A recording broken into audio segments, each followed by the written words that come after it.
From the heart of Dubai, where tomorrow is being built today, to the world. Welcome to the CTO Show with Mehmet. Here, we redefine technology and reimagine possibilities.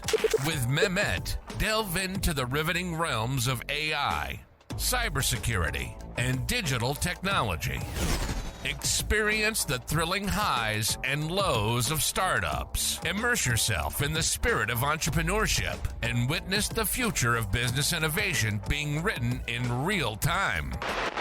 Now, without further ado, let's tune in and explore the future. Hello and welcome back to a new episode of the CTO Show with Mehmet. Today, I'm very pleased to have with me joining from the West Coast, and thank you, Sid, for staying late at this time. The way I like to do it, I keep it to my guests to introduce themselves because I believe, no one can introduce someone better than themselves. So the floor is yours, Sid. Tell us a little bit about yourself and your background. Hello, Mehmed, and hello to your audience. This is Sid Mohasseb. Some folks call me the entrepreneur philosopher because I focus on entrepreneurship. I've been an entrepreneur for 40 some odd years, have started many companies, made investments in many more, and I've also been consultants to some of the big names across the globe. But I do have a tendency to find the philosophy in success as opposed to just the mechanical pieces. I don't believe that life and entrepreneurship is like going to IKEA and getting a piece of furniture and that comes with a instructions, put A to B and B to C. Success is in our mindset, in our philosophy, and how we approach things. And the idea is that we are not them, you are not them, you are you, and it's your authentic self and your capabilities that would lead to your success. So that's me. In terms of background, as I mentioned, I've started many companies. I've had a venture farm that makes early stage companies. I teach. I'm a professor at USC, University of Southern California now, and I teach both in engineering school and in business school. And I also am an author. I've got a few books. The one behind me is the latest, which is The Authentic Entrepreneur's Way. You Are Not Them. The other one is The Caterpillar's Edge. Both bestsellers that I'm very proud of. And I do a lot of writing about various topics from AI and its implications on our future and to entrepreneurship. I write for Forbes. I write for Time, Newsweek, London School of Economics, Harvard Business Review, and so forth. So that's me. Welcome again, Sid, to the show, and I'm, very pleased that we've been connected together. So let's start a little bit where you ended, talking about AI. Now, and because, you can cover it from a practical perspective and maybe from an academical perspective as well. The debate that always, we bring it to the show and, we recently, at some stage it slowed down, but now again, we are hearing this about AI or people, and it's like something that everyone is concerned. Like sometimes these concerns are right, sometimes these concerns, like they seems not reasonable. So, what are you, observing? I would say, being also in as I said, in both sides, in the practical business side and the academic side. So what can you tell us about what's happening? Well, if you want to focus on what AI can do for us, and AI is, by the way, a big term. It's pretty confused. People talk about machine learning as AI. Some have a tool that does automation. They call it AI. So it's a pretty confused term. Yes. But assuming that we focus on where a machine can learn from the past behavior, which is from data, and apply uh, decisions or drive decisions that would influence the future.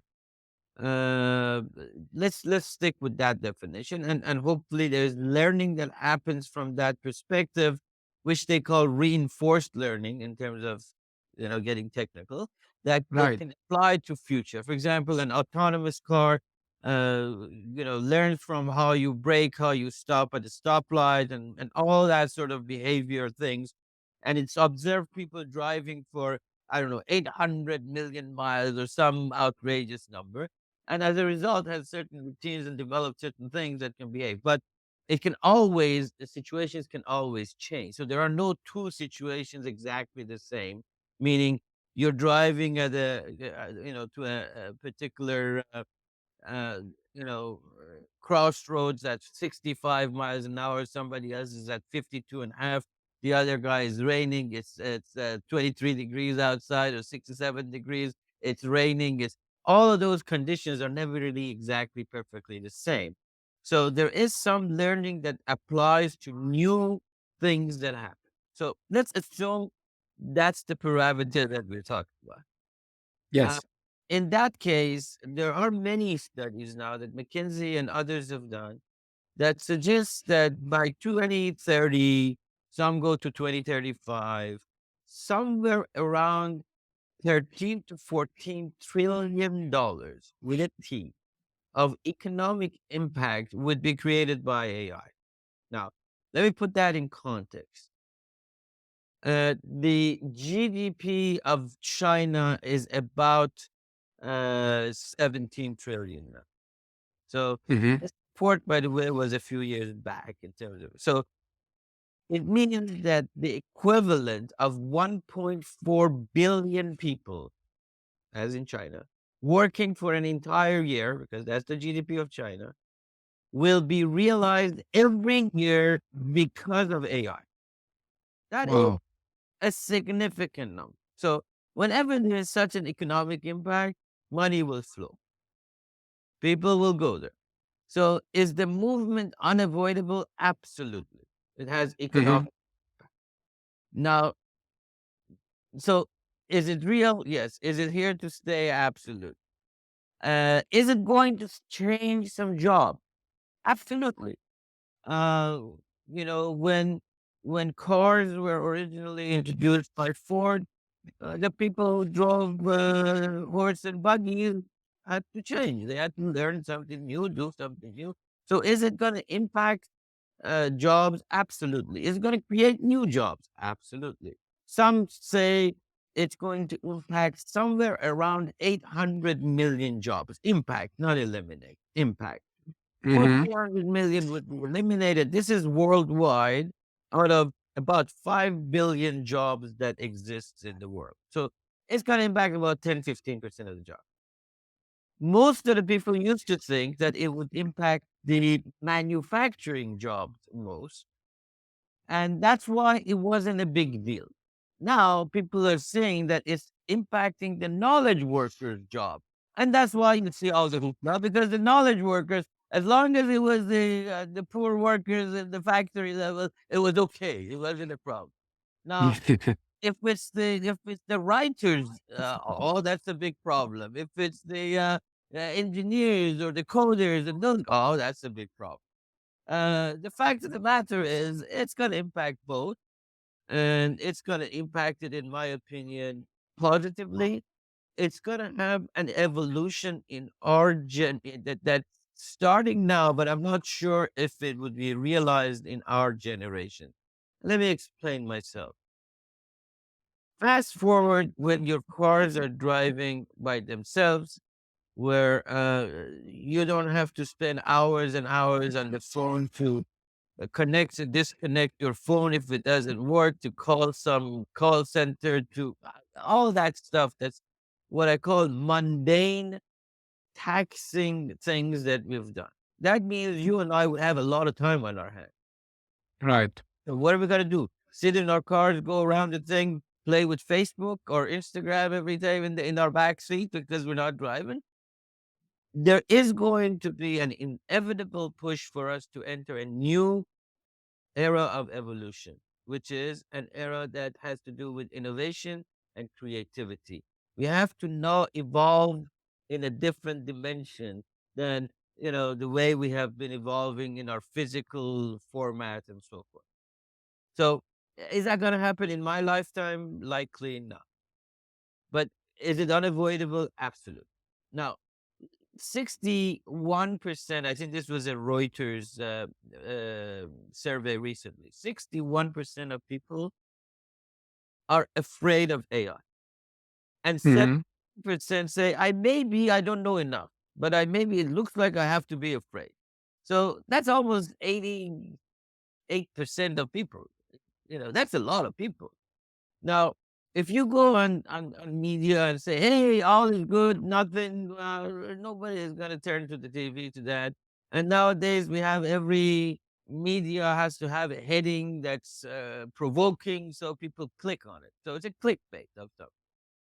So what we have is all of this hoopla has started a pretty robust and not necessarily truthful or fact-based conversation.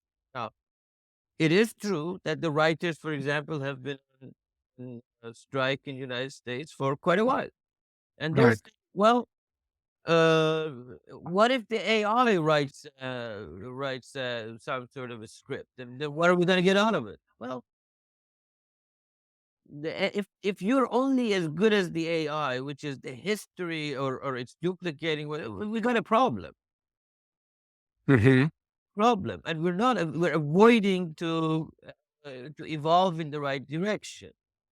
Um, oh, what happens to our residuals then? Because some AI can duplicate. So these are real issues that people are facing in terms of changing their job and their income and so forth.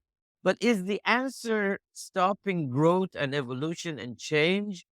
I don't think we're gonna have enough force to push back against the economic $13 trillion annual economic impact. So either we get with the flow or we'll be pushed out of the way, just like those guys who rode the horse and buggies and refused to go get a driver's license.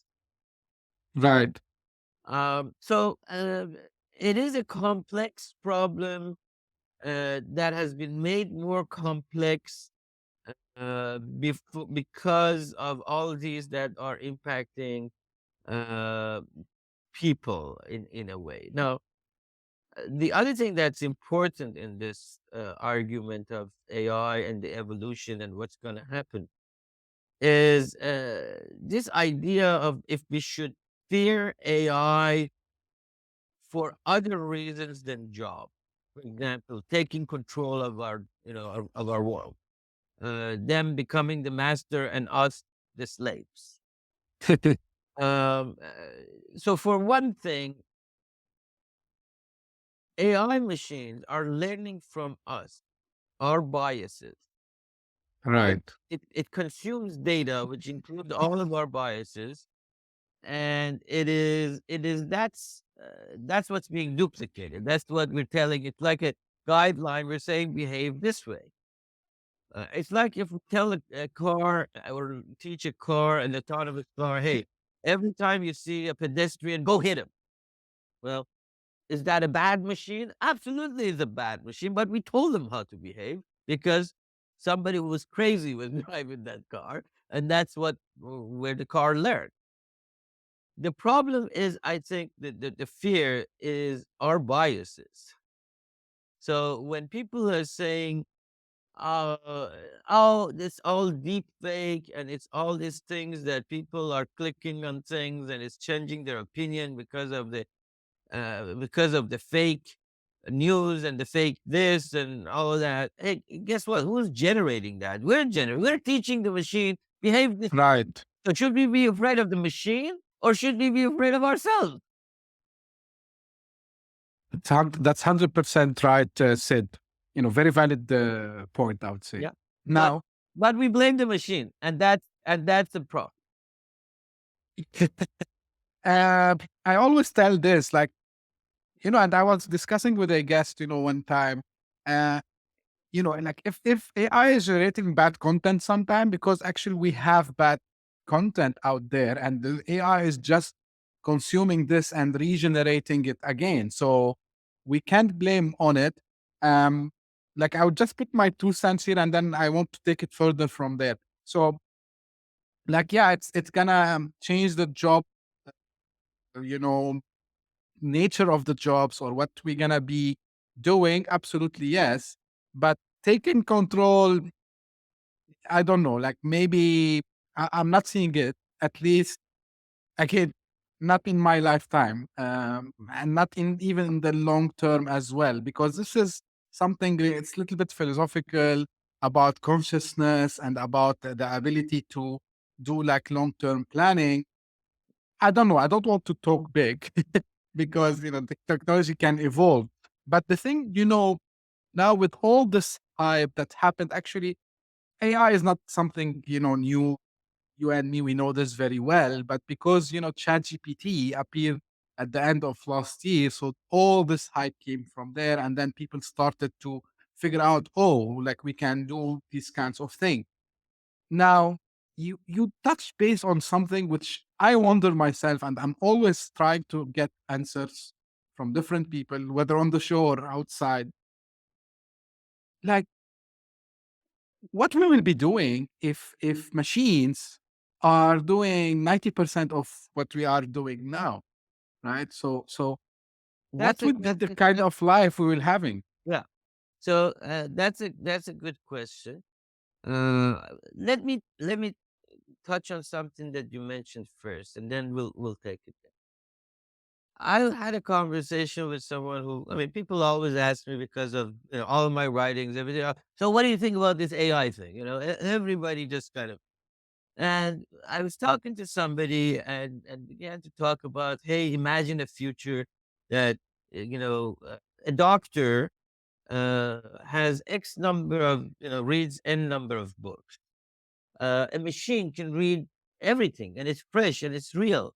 The doctor gets tired and doesn't remember, but in a diagnostics way, an AI machine can do a much better job as diagnosing a disease. This is a fact. It's not I'm not making it up. It's happening now. It's not future. It's not now. Absolutely. This is what she replied. She says, "No, it's all wrong. When I go to Google and I type in stuff or go to Chat GPT and I type in I have a stomach and this, it doesn't give me the right answer."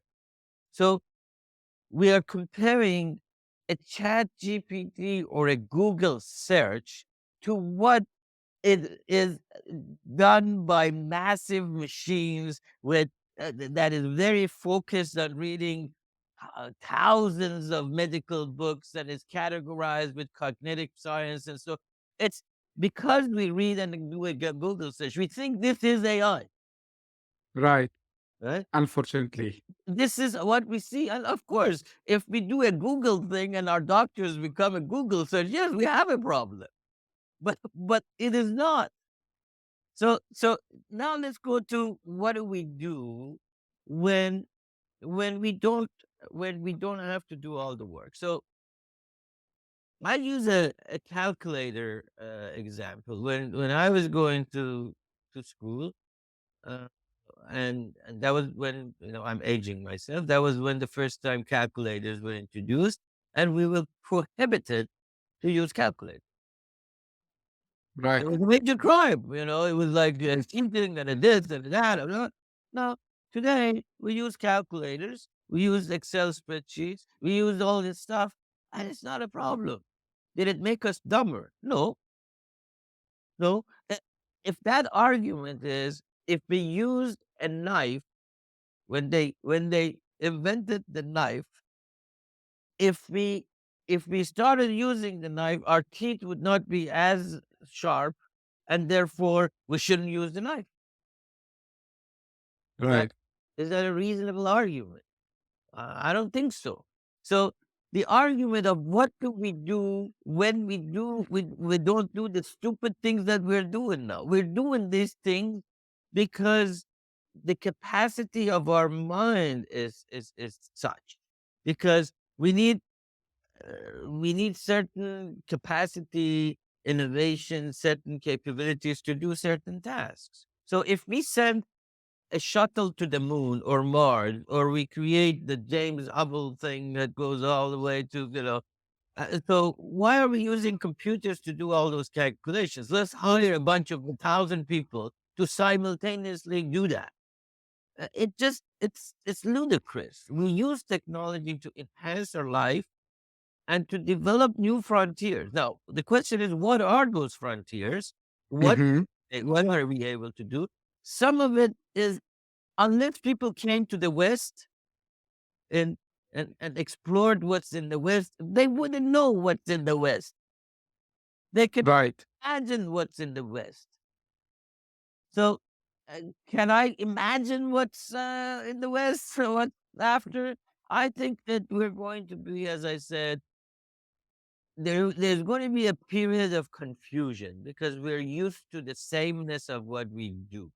We're, if we don't spend an hour to go to work and then spend an hour to come back and do the certain things, and then we don't know what to do. If we have to, like, I know a lot of people who are uncomfortable because the food comes to their home and they get the DoorDash or a Uber Eats or something. And well, I like to go to the grocery store and buy my stuff, but is that a is that something that really makes sense to drive and go there and go through these aisles and pick up this stuff? No, I enjoy it too, by the way. I enjoy it Mm-hmm. because that's what we've been trained to do. But is that the only way of doing it? That doesn't mean that we have to be hermits, send things to buy our groceries, and then don't meet anybody, never get out of our home. Maybe we should Mm-hmm. all go to the park and order the food and engage and communicate and have fun and go dancing and go do a lot of other things that, if AI can produce significantly more food, then maybe we don't need to have all these lines drawn and hate each other and fight each other over who owns the grain and maybe again, I don't know what West looks like. I don't know but I can imagine that if you take all of these nonsensical works that we do, there's Yeah. going to be plenty of time for us. And the only way I can see it filling it in the best way is innovation, creativity, getting to know each other more, communicating, enjoying life. There is more to life than going to work and driving a car and stopping to get gas and calling customer service because our credit card is this or that, or all this stuff that we go. Yeah. Yeah. Actually, a couple of I was doing solo episodes like a couple of months back before I started to make it just only with guests. So, and at that time, I think I saw one of these articles that you just mentioned. They are clickbait, definitely. And I couldn't resist. And that day I wanted to discuss something else. I prepared the script from one previous day, but all of a sudden I said, you know what? I have to answer this. I have to. Maybe one person will listen to me. That's fine. I don't mind. But I had to get this message out. And I said, like, guys, like, are you kind of how I would say it? Like, are you sadist?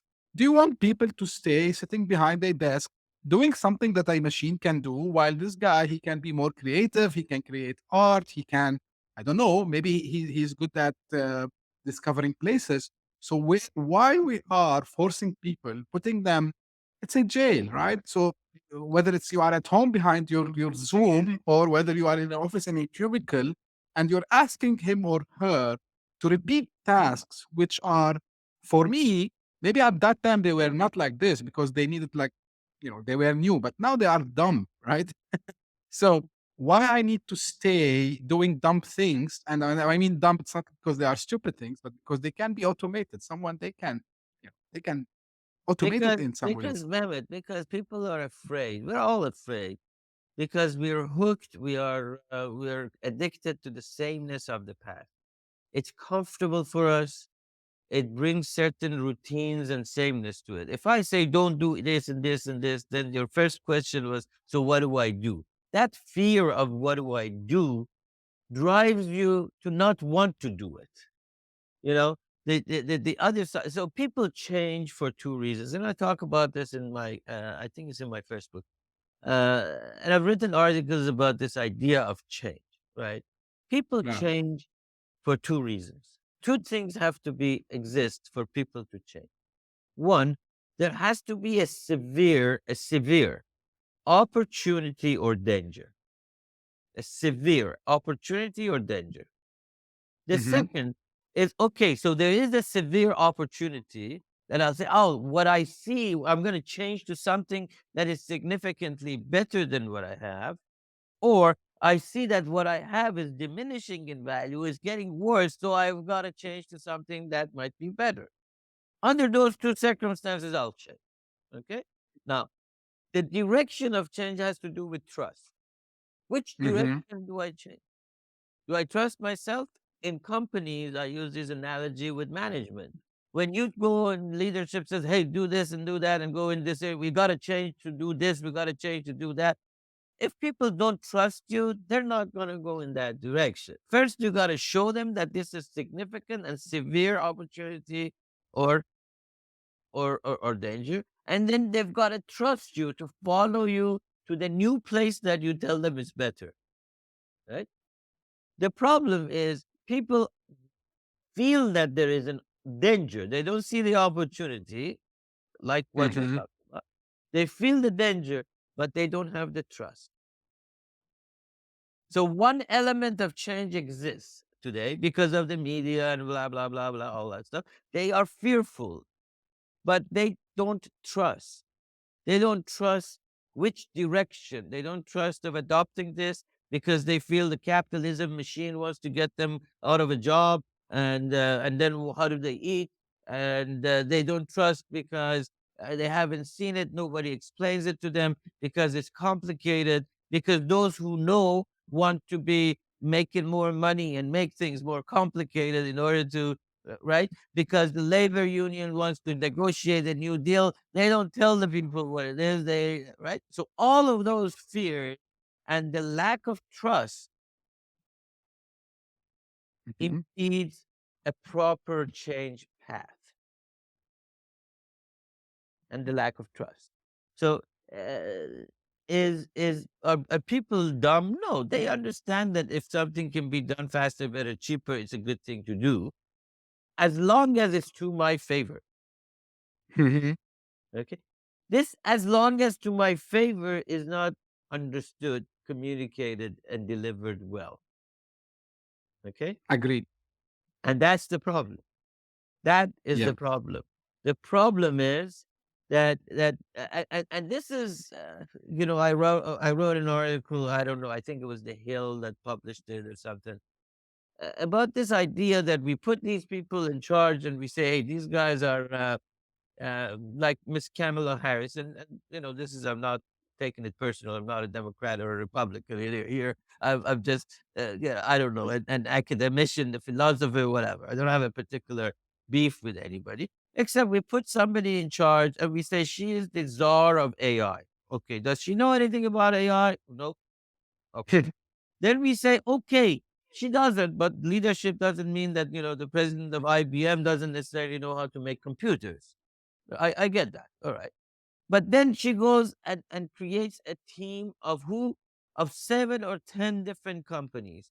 Alphabet or Google and OpenAI and Amazon and Microsoft and a bunch of people who all have a dog in this race. They are not unbiased. They're very biased.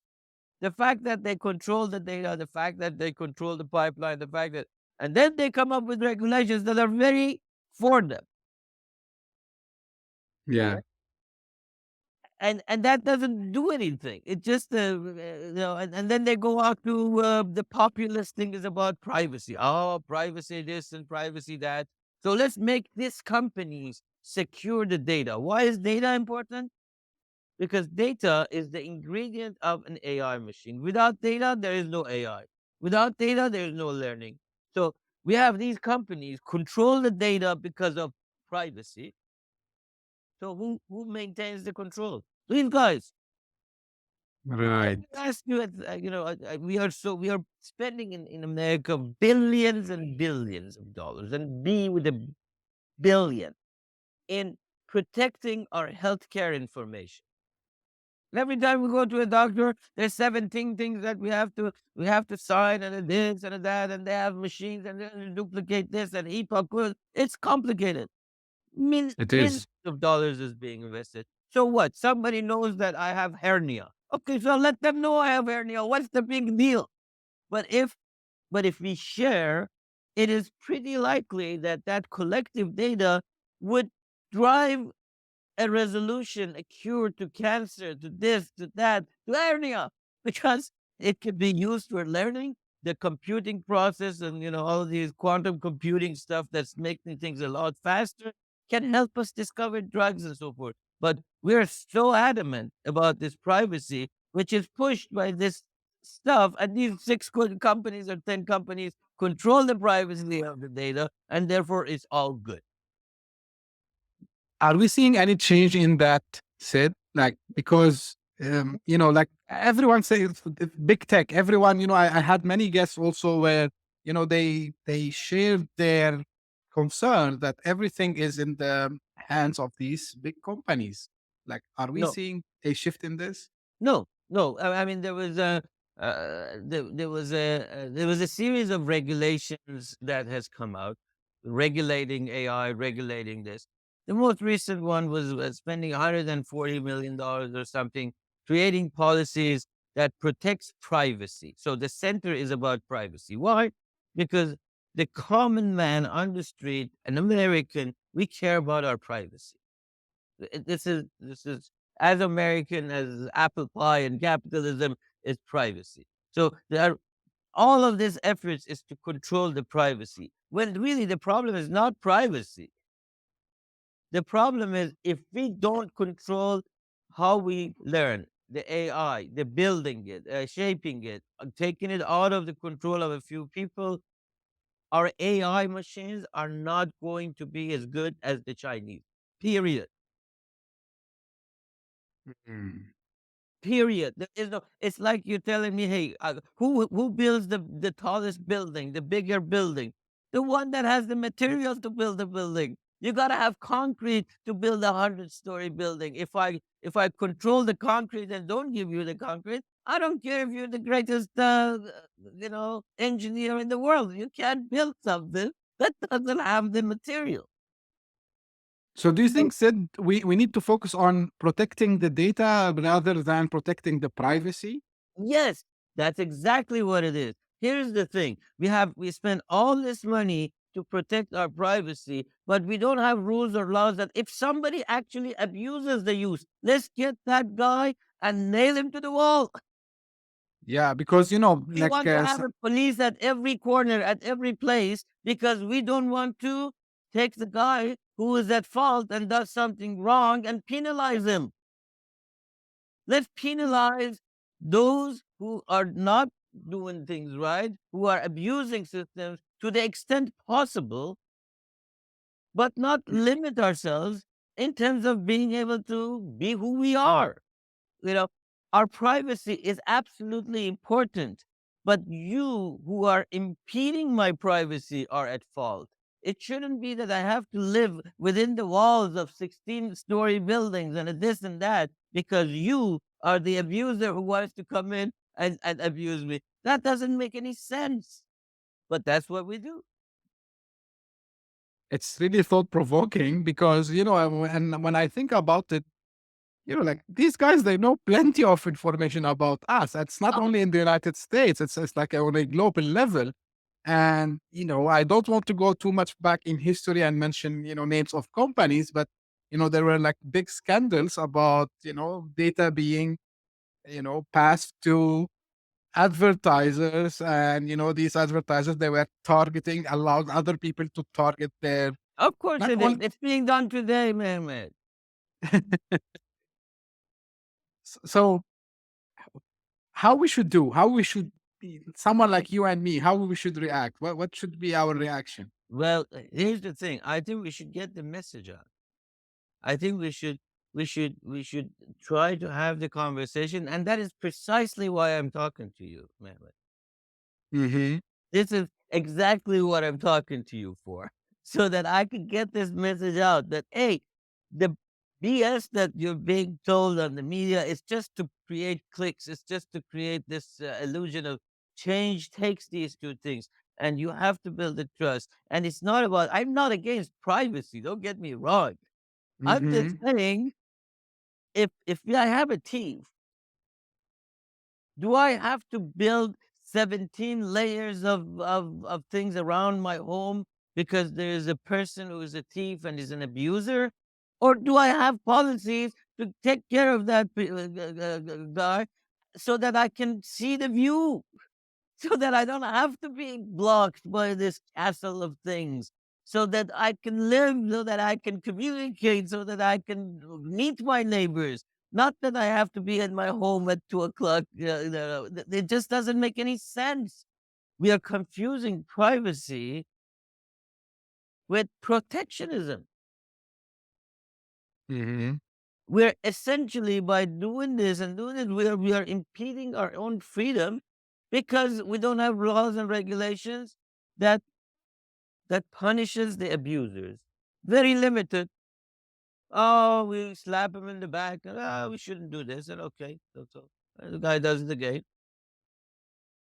We have companies after companies. The something lock and something this and a reputation management and a this that and that. And we have hundreds of companies and they're all trying to protect us from who?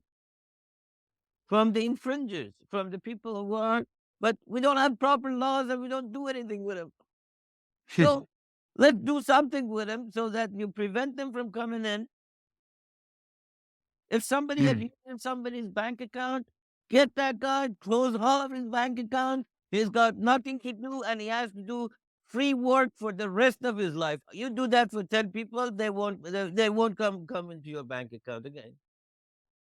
Yeah, yeah. So what's the alternative, Sid? Like, like again, the fear of every guest they shared with me, and okay, I think everyone shared this fear, is that these guys are so strong, you know, and what they try to do, and I'm talking here purely technology and business, by the way. So whenever something new comes up, what they try to do is they swallow it and they make it part of their bigger ecosystem. Absolutely. And so how? And because you have this background of entrepreneurship and now you are an angel investor, so how we can encourage more startups, more new companies, more of these alternatives. And again, I'm not. Don't anyone misunderstand me. I'm not, an anti-fang or something here.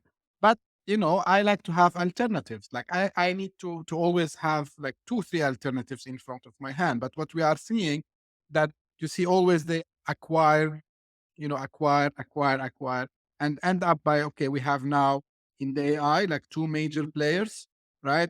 If you look about something else, maybe two or three players, and the rest are yeah, they're not here anymore. So how So we there are can do? complicated things at work, Mehmet. They're very complicated things. So let me give you my perspective. That again, I you can see that I'm pretty opinionated. So I do a lot of opinion pieces for different places. So at one point, I wrote an article about Elon Musk, and I said, "You see, we've given this guy $2 billion to build Tesla. Excellent. It's subsidized. He's done a great job. I'm not Mhm. arguing that he's smart. I'm not arguing." Then we are giving him some hundreds of millions of dollars to send the shuttles to the moon and back and to the Mars and whatever. Then we have taught him how to shoot from those things because we've got military things on top of these, things to shoot asteroids out of space. Okay. Then then we have this thing that he's doing, that's neural network that sends pulses to, okay, that's fine. He's a smart guy. That's good, good. Now you've given him the control of over 2,800 satellites with an option for him to buy up to 40,000 or so satellites. I don't know the exact, FCC has given him to put 40,000 satellites up in the air. And he's the only one that has purchased this and has control of this. Now, I don't know if you have seen any of these James Bond movies with villains that have good intentions, but no one man should have this much control. If he wants to give everybody free internet, nonsense, free internet, and then if he decides to, flip the coin, the whole internal, it's just, and he's practicing it at Twitter. He doesn't like you, boom, you're off. Mm-hmm. Okay. Now, imagine he had the control of the communications of the world. That's a problem. So when I did this article, I had TV stations after articles after people coming after me that why don't you like Elon? It says it's not about Elon, it's about me, it's about you. No man should have this much control over our life. The problem is the politicians get paid to vote in a certain way. The problem is the lobbyists derive certain things in a certain way. And you and I, because Google is free and it gives us something for free, we go back there every day because it solves our problem. We choose to give them our data. We choose. Can we go a different way? Likely not, because we don't have an alternative, as you said. But there are ways that we can control this. If we had regulation that if you use my data, pay me for that data. Pay me for the data that I'm giving you. You're building an AI machine, that's okay. Use my data, but pay me. Let Yeah. me let me share the benefit of whatever you make, and then we're good. Then I guarantee you, nobody would have a problem with anybody using their data if they were being paid for it. Actually, your friend himself, Elon, he's doing it now because now after he shifted to X, so he's paying people who post and get impressions there and calling it ad revenue. Yeah. Which is a smart move, honestly, because when people didn't understand why he's doing this, but it was the smartest move, against what Meta did with the thread. So because he wanted to keep people there, and he created this hype that if you keep posting here, so we're gonna pay you money if you get. First they make it, I think, 15 million, then they reduce it to 5 million impressions in 3 months. So, and what are people doing? They are sharing data, like they are posting their ideas. And Here's the thing: if if if you pay people for the, why is Google successful in 8 seconds? You type something, you ask for a piece of information. In 8 seconds, it gives you something. It may not be the perfect answer, but it gets you closer to where you want to go. right, And you are more than willing to give them that search, that information to do that. Then they say, hey, I'm going to give you a free Google Doc. I'm going to give you a free spreadsheet. I'm going to give you a free this and a free that. And yeah, it's free. That's exactly what we're doing. We're exchanging our information for that. And then we say, why are they using it? Well, they're giving you something. If the yeah, exchange is not right, if you're not happy with what you're getting, which is the answer to some searches or the user, then don't do it. But you obviously have an exchange between you and Google, you and Facebook that says, I enjoy looking at these pictures. I enjoy sharing some stuff, and in return, I'll give you my data because that's for free. And we are giving it. yeah, We are doing it. And then we're saying, why are they making money off of our data? We give it to them. Somehow they've got to make some money. They're giving us something for free. You don't want it? Let them charge. Then you charge for your data. Everybody is good and happy. And your privacy is no issue. right, right. But by the way, people, this is the funniest part. If you tell people now you have to pay We don't. Um, We don't want to. yeah. And I take, for example, again, an example from Google, like YouTube. So if you go for the premium, you will not see the ads, right? And you have full, I would say, freedom to do whatever you want. But say, you know what? No, no, no. I will watch this ad. I'm fine with it. Always there is a saying. It's an old saying. It's not mine. That if something is free, you are actually the product, right? So Yeah. now, shifting gears a little bit, Sid, and because you are an angel investor, and you are seeing it from both perspectives. So, and based on all what we discussed so far, what is the next generation startup should look like, and should they go? Because you couple of times you mentioned about capitalism and this brings to my mind VCs and equity managers and hedge funds. And so where should startups be first going from, technology perspective maybe? And second, are we going to see startups also shifting from these big investors toward something like yourself, like maybe angel investors, and maybe even bootstrapping the business? So that's again one of those complicated questions. So first of all, the hedge fund guys and the private equity guys and the VC guys are very different animals. They play with different rules and they play in different parks or ballparks or however you want to call it. So let's talk about the startup ecosystem. In the startup ecosystem, it begins with you and your credit card. You make an investment and do something, and then you go to friends and family, your cousin, your dad who couldn't say no to you, your mom, and you squeeze the second uncle, and then you go there, friends and family, and then you go to angels, folks like me, uh, and there are two kinds of angels. There are people who make money off of real estate, and then or they're doctors that just got too much money, they give it to somebody. Or there are people like me who are professional angels. This is what we do for a living. We're different. And then after the angel investors come the venture capitalists. Okay. The problem is that the model is rather broken. And it's broken for a number of reasons. The expectation of returns is over the moon. That means every startup has to become Google. Mm.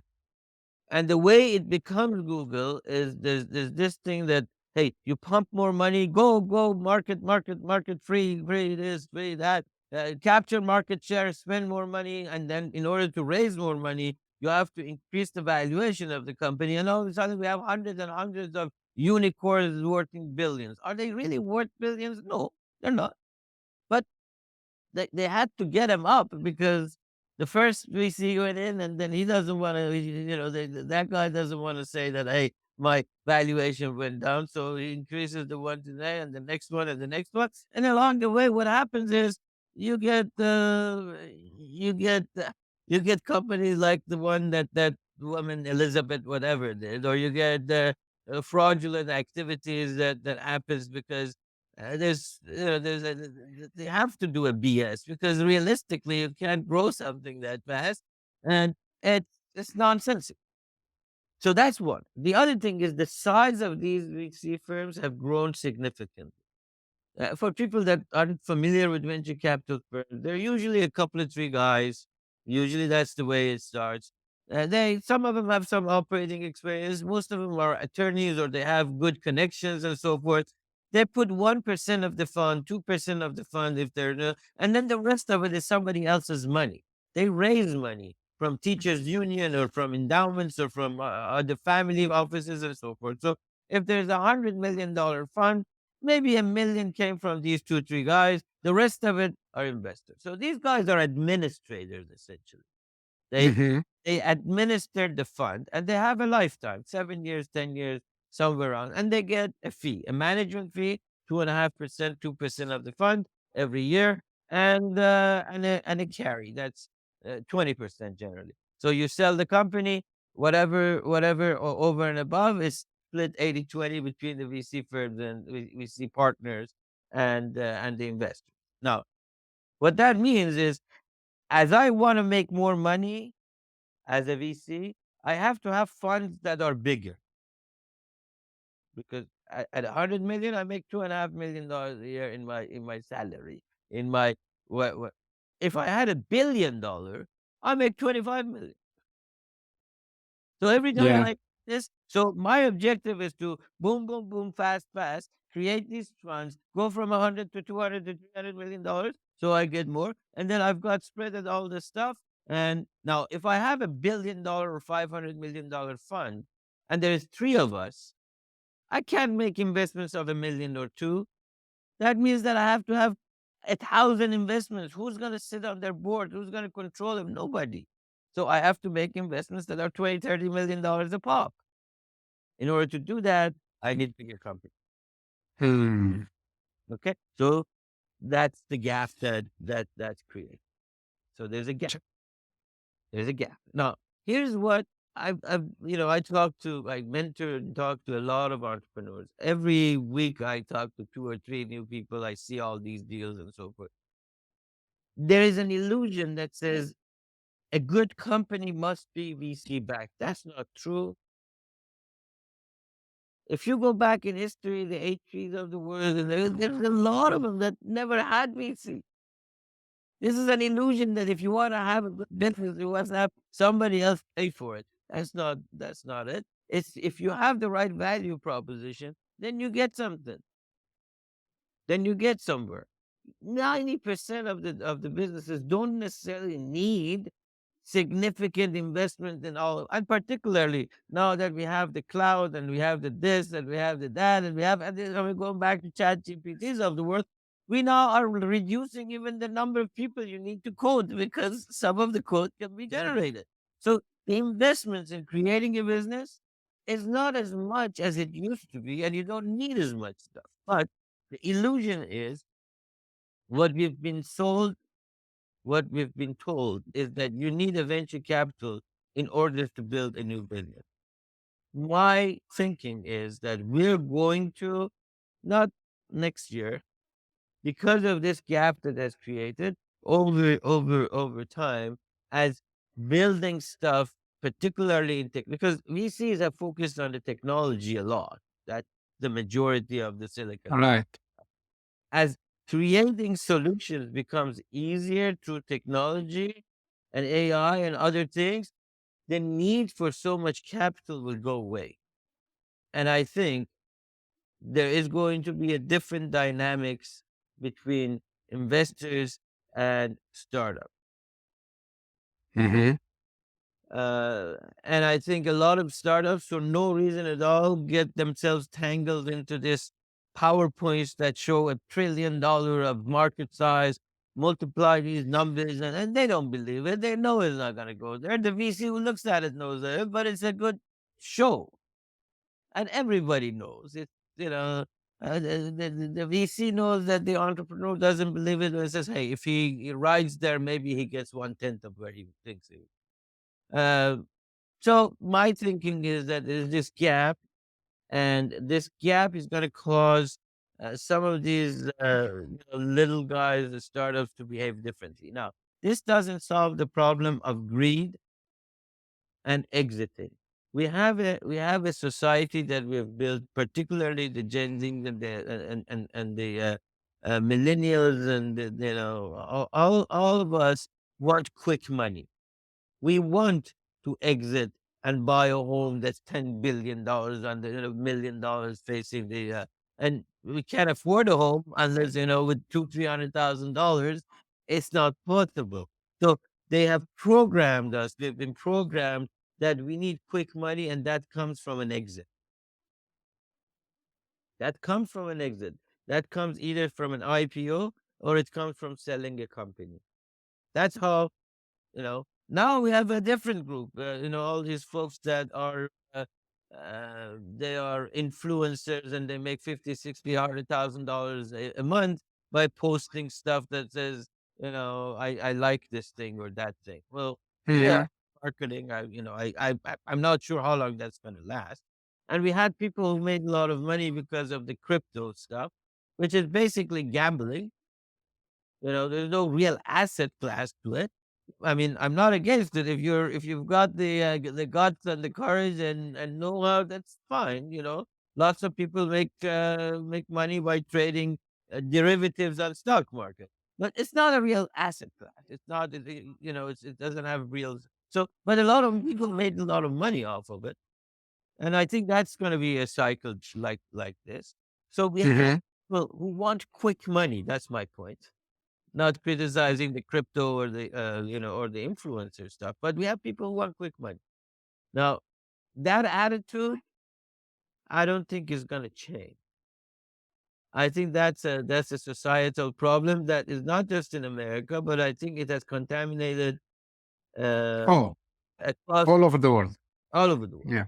The quick money, and we justify it with, oh, I want work life balance, so I don't want to work, and I want quick money. And that's Yeah. and that's a problem, but that's what it is. Yeah. True. So, I think the best one who I always hear him mentioning and repeating him on his podcast. I hope that one day I would be able to interview him. Is Naveen Jain. He said, "Go solve a problem for 1 million people, and then the money will come by itself. Like, don't put." Absolutely. Do you know Yeah. where that statement comes from? Uh, That statement originally comes from, there's a firm called Kleiner Perkins. Tom Perkins, I believe, was saw the Google deal, and he was asked to be an investor, a small investor, as an angel investor. And he asked, "So what do you do?" They said, "We have 1 million people searching on the engine." It says, "I don't care, but we don't have a business model." It says, "I don't care. You give me 1 million people, I'll figure out how to make money out of it." yeah. They said, "I True. don't have a business model. We don't know how to make money off of it." They said, "That's okay. You give me 1 million people, I'll figure out how to make money out of Yeah, it." actually, it's even it applies it to what called solopreneurs or freelancers, because if you can find what's called the and we mentioned on another episode the other day, fans. You can find 10,000 fans, and these 10,000 fans, each one pays you $1 a month, so you have a $10,000 a month, right? But see, here's the thing. This is again one of those quick buck ideas that, hey, if I have 10,000 fans, I charge them $1. But guess what? If you have the right value proposition, the right value Exactly. exchange, then you don't need to go after gimmicks of, I get $1 here and a $10 there, and I bamboozle this or pay that for a click or pay. If you have genuine value propositions, Solve people a problem. will pay for it. Right. People will Right. pay. And that's what we've gotten away from. We're looking for gimmicks as opposed to solutions and things that would really have value to people. And people that can create those companies are going to be the winners of tomorrow, I believe. Yeah. Said, like, we almost come to the end where people can find more about you, and if they want to connect. Well, if they want to connect, it's you see my name on the screen, Sid Mohasseb. It's Sid at Mohasseb.com. That's my email. If they want to learn more about the things that I do, they can go to Mohasseb.com, and then there are links to my advisory work. There are links to my venture work. There are links to my other publications. There are links to all sorts of stuff. There are links to my books and all that. So Sid at Mohasseb.com is the way they can email me. I would love to get their perspective on what we talked about, and I Sure. don't mind being criticized. It's the way I learn. So don't be shy. You can yell at me or scream at me, and with capital letters in emails. And if you like what I'm about, I would love to engage more with you as well. Well, thank you very much, Sid. I will make sure that these links are in the episode description also as well. And thank you very much for your time today. I really appreciate it. And this is how the same way I end my episodes, by the way, this is to the audience. Guys, keep them coming, whether they are positive or negative. You hate it, you like it. I like to get feedbacks all the time. This is how the show actually is evolved and is still evolving. And if you are, you know, keen and you have ideas, you have thoughts, you have anything related to tech entrepreneurship and startup world, and you want to share it with the world, don't be shy. Reach out to me directly. You can find me on major social media platform, mainly LinkedIn, where I'm most active. Send me a message. We can arrange it. Time zones is not a difference. We can find something in between and get the recording done. And thank you very much for tuning in, and we'll meet again next episode. Thank you. Bye bye. Hit that subscribe button, share the show with your tech-savvy friends and fellow entrepreneurs, and leave us a review on your favorite podcast app. Your support means the world to us.